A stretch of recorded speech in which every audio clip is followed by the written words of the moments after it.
Most cities are known for what people drink. Miami is known for how easy it is to keep drinking, because the most recognizable drinks tied to this city weren't built to be respected. They were built to go down fast, hit hard, and not feel like they should. And once that worked, everything got pushed in the same direction, sweeter, colder, stronger than it tastes. This isn't a story about drinks. It's a story about excess, a cocktail that hides the alcohol completely, one that turned into a frozen machine, and one that got so strong it needed multiple straws just to keep up. A city that didn't just serve drinks, it made stopping optional. That's the part people miss. I'm Evan. Let's get into it. Number 10. Cafecito. Before anyone starts drinking in Miami, they start here. Cuban coffee, cafecito, is a shot of espresso sweetened with demerara sugar, whipped directly into the first drops of the brew until it forms a thick caramel-colored foam. The result is small, intensely strong, and shared. You don't order one for yourself, you order around and pass the little plastic cups around. That sharing culture matters. The cafecito isn't just a drink, it's a social transaction. You stop at a ventanita, a walk-up window, you order for the group, and the conversation starts before the cups are empty. Miami runs on this. Ventanitas everywhere, or at gas stations, at pharmacies, at standalone windows with crowds around them at 8 a.m. and again at 3 p.m. The cafecito is the baseline stimulant of a city that doesn't sleep on schedule. It's what you drink before the night starts, and sometimes what you drink to get through the morning after. Every city has a morning ritual. Miami's is smaller, stronger, and shared with strangers. Number 9. The mojito. The mojito started in Cuba. Miami made it impossible to avoid. White rum, lime juice, sugar, mint, soda water. The drink is refreshing in the way that only things with significant alcohol content can be refreshing. It tastes like a garden. It drinks like something considerably stronger. That gap between perception and reality is the whole point. Miami's Cuban exile community brought the mojito across the Florida Straits. By the time Little Havana's bars and South Beach's restaurants put it on every menu in the 1990s, it had spread far beyond the Cuban community to become the default drink for anyone who wanted something that felt light and tropical but wasn't. The mojito became Miami's calling card not because it was invented here, but because Miami understood what it was: a drink that removes the feeling of drinking without removing the drinking. You're on your third mojito before you feel like you've had two. That's not an accident. That's the design. Number 8. The frozen Daiquiri. The original Daiquiri, rum, lime, sugar, shaken, is a precise, balanced cocktail, elegant, controlled, the kind of drink that requires attention to get right. The frozen Daiquiri is none of those things, and that's why Miami preferred it. Run the same ingredients through a blender with enough ice, and you get something that tastes like a slushie and drinks like one. The cold numbs the palate. The sugar dominates. The rum is present but not leading. Miami took the frozen Daiquiri further at machines that kept the mixture churning continuously, available at beach bars and pool bars and walk-up windows, served in cups large enough that finishing one felt like an accomplishment. The shift from shaken to frozen wasn't just a temperature change, it was a philosophy change. Shaken cocktails ask you to taste them. Frozen ones ask you to drink them. Miami decided that was the better question. Number 7. The Piña Colada. The Piña Colada was invented in Puerto Rico. Miami turned it into a beach delivery system. Rum, coconut cream, pineapple juice, blended, frozen, served in a plastic cup with a straw. The coconut cream coats the palate so completely that the rum becomes almost undetectable until it isn't. Sweet enough to drink fast, cold enough to drink faster in the heat. Miami's pool bars and beach clubs standardized the frozen piña colada as the default warm weather drink. The thing handed to tourists the moment they sat down. The drink that made the heat feel manageable and the afternoon feel endless. The genius of the piña colada in Miami's context isn't the flavor, it's the camouflage. You don't notice how strong it is until you stand up. Number 6. The Rum Runner. The Rum Runner was created at the Holiday Isle Tiki Bar in Islamorada in the Florida Keys sometime in the 1950s.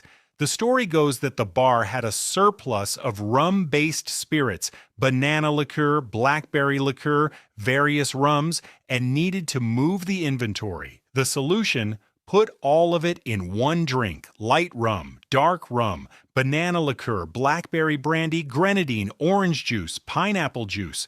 The fruit content is high enough that the drink tastes like a smoothie.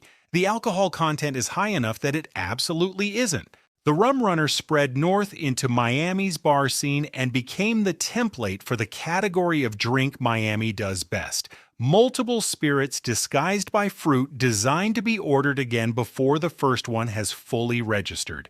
The surplus got moved. The formula stayed. Number 5. Miami Vice. The Miami Vice is exactly what it sounds like: a piña colada and a strawberry daiquiri served in the same cup, layered so the white and pink sit side by side. It's not subtle, it's not trying to be. The Miami Vice is the point where Miami's drink culture stops pretending and becomes completely honest about what it's doing. 2 frozen drinks combined in one cup because one wasn't enough and ordering 2 felt inefficient. The visual is the product. The layering exists for the photo. The drinking experience is secondary to the presentation of excess. Here is a drink that announces itself, that makes a statement about where you are and what you're doing. Other cities have signature drinks that say something sophisticated about the place. Miami Vice says, "You're in Miami, it's 85 degrees, and stopping was never really part of the plan." Number 4. Frozen drink machine culture. At some point, Miami stopped treating frozen drinks as a cocktail category and started treating them as infrastructure.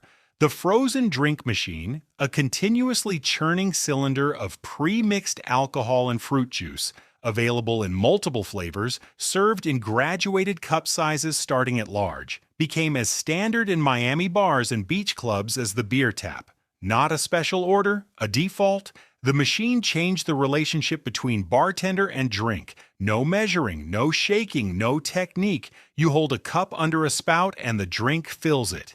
That frictionlessness is deliberate. The fewer steps between wanting a drink and having one, the more drinks get consumed.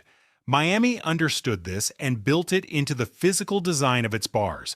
The frozen machine isn't a novelty. It's a system for removing the pause between the last drink and the next one. Number 3, Fishbowls and yard drinks. At some point, the question stopped being what to drink and started being how much. The fishbowl, a literal fishbowl filled with a frozen cocktail mixture served with multiple straws designed for 2 to 4 people to share, became a Miami bar staple, not because the drink inside was remarkable, but because the vessel was.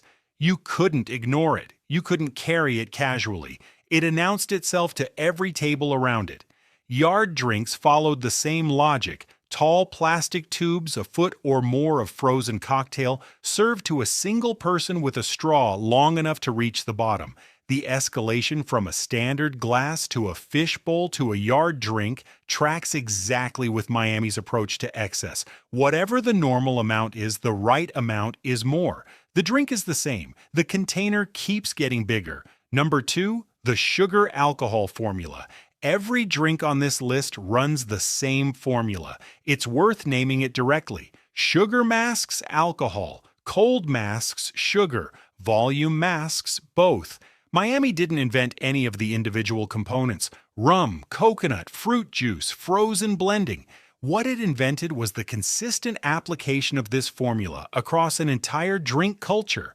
The Cafecito energizes you for the night. The Mojito feels like refreshment. The frozen Daiquiri tastes like dessert. The Piña Colada disappears behind coconut cream. The Rum Runner hides behind fruit juice. The Miami Vice announces itself so loudly you forget to count. Every step of Miami's drink progression is engineered to make the next drink feel like the natural continuation of the one before it. It's not accidental. It's not just party culture.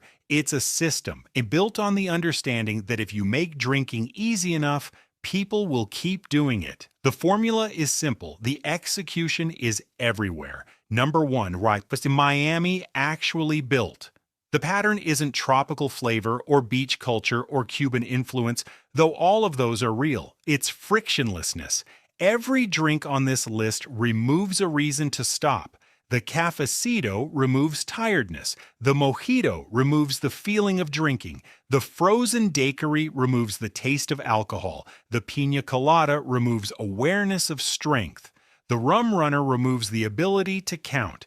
The Fishbowl removes the inconvenience of ordering again. New Orleans built permission. San Francisco built revival. New York built rules. Miami removed the brakes. The city didn't invent excess, for excess exists everywhere. Miami engineered it, made it cold and sweet and easy and beautiful and available at every pool bar and beach club and walk-up window from South Beach to Brickell. You don't end up drunk in Miami because you tried to. You end up drunk in Miami because every drink you ordered was specifically designed to make the next one feel inevitable. That's not a party city. That's a city that understood human psychology well enough to build a drink culture around it. And somewhere on South Beach right now, someone is halfway through something frozen and pink and significantly stronger than it tastes, and already thinking about another one. They didn't see it coming. They never do. New Orleans built habits. San Francisco built revival. New York built rules. Houston built collision. Miami removed the brakes. Every other city shaped what people drank. Miami shaped how much. The drinks weren't remarkable on their own. Rum and fruit and coconut exist everywhere. What Miami built was the context around them, the heat that made cold essential, the culture that made sweet irresistible, the infrastructure that made stopping inconvenient. You can get a mojito in Chicago, a frozen Daiquiri in Denver, a Piña Colada in Minnesota. They don't hit the same way because the drink was never the whole product. Miami was part of the product. The temperature, the music, the plastic cup, the fact that the next one is already within reach. You don't just drink in Miami. You get carried. Drop a comment. Which one actually got you? And if you're not subscribed, we've got more of these coming.